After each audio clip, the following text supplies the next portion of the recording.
Hey folks, Captain Mikey here in beautiful, sunny South Florida. But one of the questions I get quite often is, when I'm fishing from the shore, especially when I'm fishing a new body of water, what do I bring? What's your favorite rod? What's your favorite lure? What's your favorite reel? What do I bring? So today, I figured it'd be a great time to show you guys what I take when I'm exploring new bodies of water and I'm fishing from the shore. There's a better fish. Oh my God, what is it? Look at the size of this bass chasing him in. Oh, there it is. Holy crap, what the hell do I got? This is a big fish, guys. Right at the shore. Woo-hoo-hoo-hoo. I was not expecting that. What's the best gear to bring? When you're fishing from the shore, you want to keep things as light as possible. Nobody wants to be hauling around 80 pounds of gear. But you want to make sure you have enough, because there's nothing worse than not having what you know is going to work. So I'm going to go over the basics of what I like to bring, what I believe will cover most of the bases when exploring a new body of water out there. The first thing, and got to be one of the most important, is your phone. Not only do you want to take pictures of those awesome catches that you're probably going to get, you also want to be able to use Google Maps. But that's how you find those new bodies of water. I can't tell you how many times I found amazing little fishing holes just by opening the satellite on Google Maps. Number two, you want to make sure your terminal tackle is in order here. Get yourself a little carrying case like so. In this, I've got a wide variety of hooks, all different kinds of weights and sinkers, everything that you could possibly run into that you would possibly need out there. A nice little case like this keeps it all in order. It's not too heavy in your bag, and it doesn't take up a lot of room. So the soft plastics, Texas Rig soft plastics is got to be my go-to 100% way to explore a new body of water. One absolute must that I will always bring with me, and it's guaranteed is what I'm going to start throwing with, and a lot of times it's what I end up throwing all day long, is the fluke. I put that on an like a 4/0 extra wide gap hook, completely weightless. That is the number one lure that's got to go in my bag every single time when I'm fishing shore. Gambler Big Easy. And you can see I throw in a couple different colors in one package. You don't need to bring 5, 6, 7 different packages. It's just extra weight or whatever. Just grab a couple colors of each one. Gambler Big Easy, or any kind of paddle tail swim bait, whatever you have most confidence in. It's a great versatile lure to explore a lot of different property with. I gotta have some Senkos. I just have a package here that I've mixed up in all sorts of different varieties of colors. You never know what I'm going to run into in each pond. So a mixed bag of Senkos is the number 3 thing that always goes in my bag. And then I get into some creature baits. I've got different crawfish in here. I've got a couple different lizards in different colors. Creature baits, they cover a lot of varieties, especially if you get into some lily pads or some heavier grass. Gotta have some creature baits on me. That's number 4. Number 5, have some worms, baby. Gotta have some worms.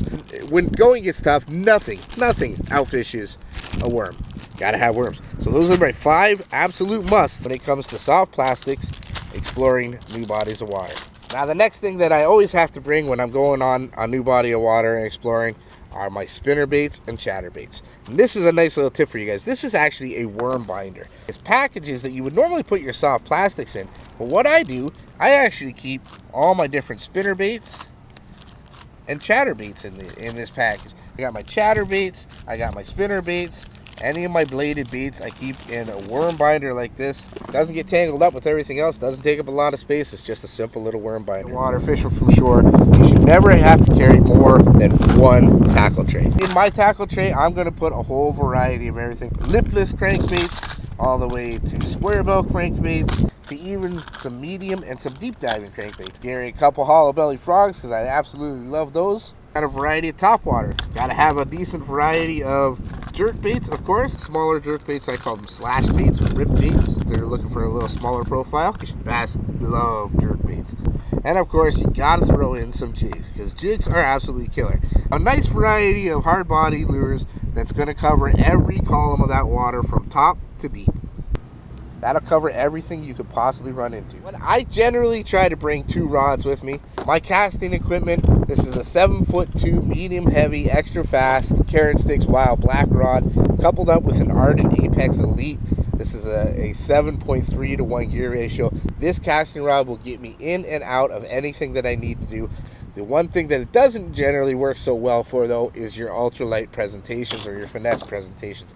which is why I'll generally carry a spinning rod with me.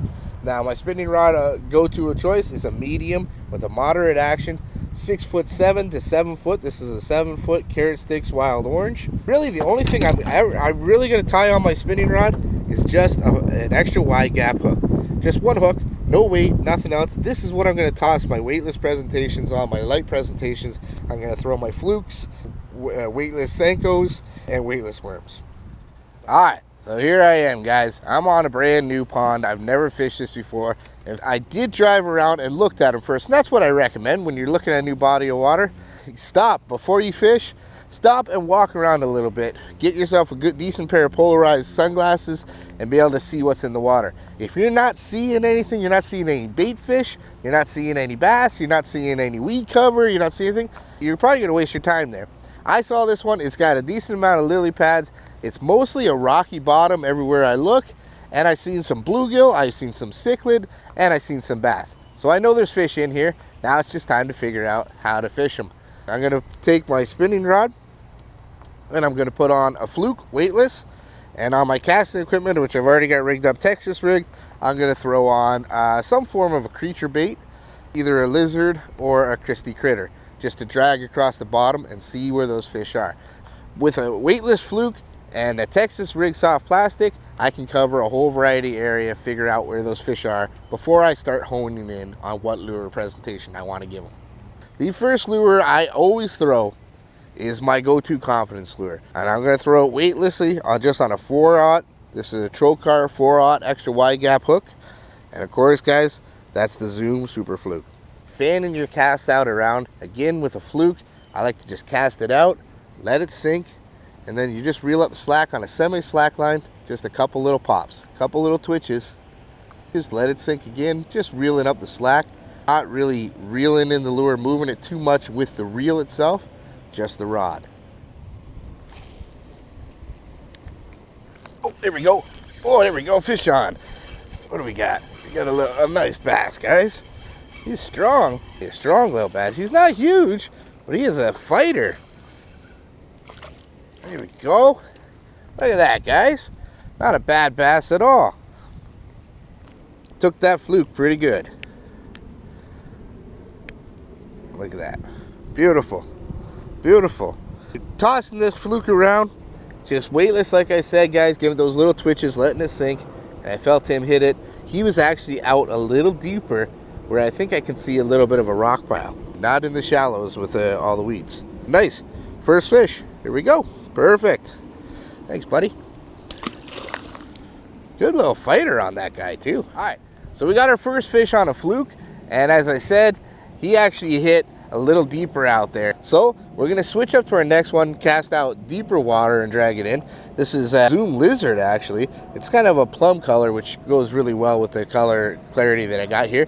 Just again, Texas rigged, nice and weedless, but with that small bullet nose sinker. So I should be able to get it out there a little better and work it across the bottom. And I'm just gonna kind of hop it as I'm reeling it in, slowly popping it across the bottom.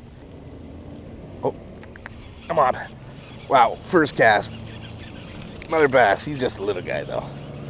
These little bass in here are actually very strong. This little guy felt like a lot bigger than he was. First cast with the lizard out deep. So there we go. We're exploring. The fluke deep caught me the first one. That gave me the indication of where they are. They're not in the shallows. They're out on these deeper points. I'm going to stick with this lizard for right now. Make a couple more deep casts. See if we can't pick up anything a little bigger out there. Oh, there we go. There we go. Oh, there's a better fish. Oh my God. What is it? Look at the size of this bass chasing him in. Oh my God. Guys, there's about a 4-pound bass chasing in this 1.5-pound guy. Wow. And I mean, he was violently chasing him. He looked like he was trying to eat this thing. Very nice. Nice little chunky one. Beautiful. That was pretty crazy, guys. I've occasionally seen, you know, largemouth following other largemouth, but I've never seen one act the way that one did. That thing looked like he was actually coming to hurt that other bass. We've been here about 10 minutes, 3 bass in already. 1 on the fluke, 2 on the lizard. And what we're going to do, we're going to switch up. Let's try a worm now. We're going to try just a trick worm right now. Cast it out deep the same way where we know the fish have been biting. See if they'll take a worm today. Oh, there we go. Just a little guy though, real tiny. Smallest one we got so far today. Very tiny. Little runt. Thanks for coming out though. Fish is a fish. They're all fun to catch no matter what, but we're here for the big ones. Keep trying this worm again. If it pulls in another tiny one, we're gonna switch up to something besides a worm. Oh no, we got a storm coming, guys. Got a lot of rain coming our way real quick here. Woo! It's a good one too.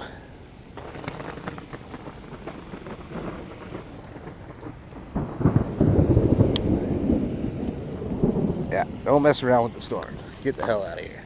All right, that little storm passed. We got some blue skies again. Gonna give up on the worm for right now, and we're gonna try a creature bait. And it's got a little beefier profile to it, a little heavier weight.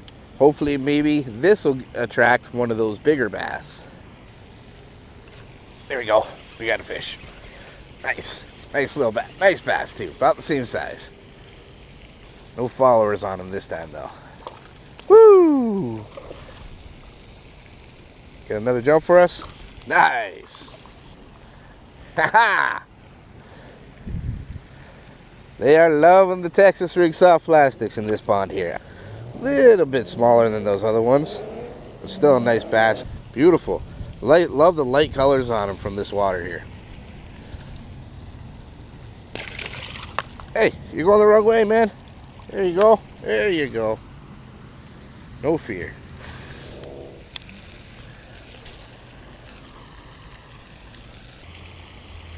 Oh, there we go. Holy crap, what the hell do I got? This is a big fish, guys. Oh, big snakehead. Big snakehead. Wow. He came and hit that right at the shore. Woo! Jesus. I was not expecting that. He hit that right here in front of me. This is a nice size snakehead. Oh, he's doing the death roll. He's going to break me off. Nice size snakehead, guys. Let's see if we can't get him up on the shore. Wow, that's a big one. Woo! That's going to easily be 5 pounds. Oh my God, I'm going to lose them. All my pliers and everything, and my scale, everything's way back there. Wow, look at that. Was not expecting that at all. Look at that. What a gorgeous fish. Big giant head on him. What a fish, guys. Look at that. What a gorgeous snakehead. Alright, got some pictures of him. Let's see if we can't let him go. What a beautiful fish. Oh, there he goes. There he goes. Awesome. Woo! Love exploring new ponds, guys. Love it. That was crazy. Wasn't expecting. I saw a small snakehead in here earlier. Wasn't expecting a monster like that. This little pond is very healthy. We've got some decent bass out of here. Pulled a nice snakehead now. And honestly, I've probably only fished about half an hour, 35 minutes out of here. I haven't even got to any other lures. But the rain keeps coming. Storms are all around us. You know what? Today's been a great day though. We've set out to explore a new pond. I wanted to show you guys what I bring when I'm exploring new ponds. I haven't even got into any of the lures that I brought out here.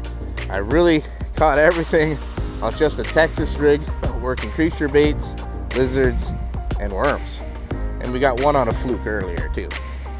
So hopefully this gives you a good idea of what you would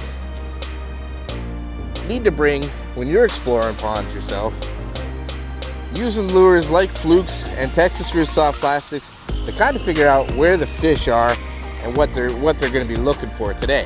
With a little more time, I'd start tossing a couple jerk baits, maybe some lipless crankbaits, swim jigs, things like that, to see if we can't entice a bigger bite. But unfortunately, weather has not been on our side today. But we can't complain about what we've done. Here, oh, did I get him? Yes. Yes. Here we go. There we go, guys.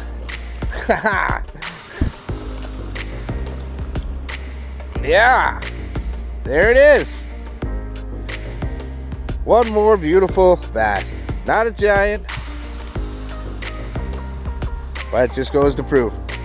Open up your phone, open up Google Earth, Google Maps, go to the satellite view, find a nice little pond, try out a Texas rig, try out a fluke, something to explore the area, figure out where those fish are. I figured out today by that the fish are sitting a little deeper. Texas rig was the way to go today. Absolutely, guys. Today was a great day. We probably caught about 7 or 8 bass. We caught a giant snakehead, all from a little pond that I've never fished before at all. So I brought out my confidence lures, my confidence baits, slowly worked it, figured it out, and we got ourselves a whole bunch of nice fish today. Guys, I really hope you liked this. I hope you learned a little something, and if you did, make sure you smash the heck out of that like button and leave a comment for me on anything else you'd like to see me film out here. I'll do my very best to make a video out of each and every one of those. Most importantly, guys, subscribe to that channel. And if you're already subscribed, well, stay subscribed, guys, because there's plenty more coming in Sawgrass Bass's future. One last time, guys, from beautiful South Florida, exploring brand new ponds, fishing from the shore, it's Captain Mikey, signing out. The future is bright. You keep those lines tight.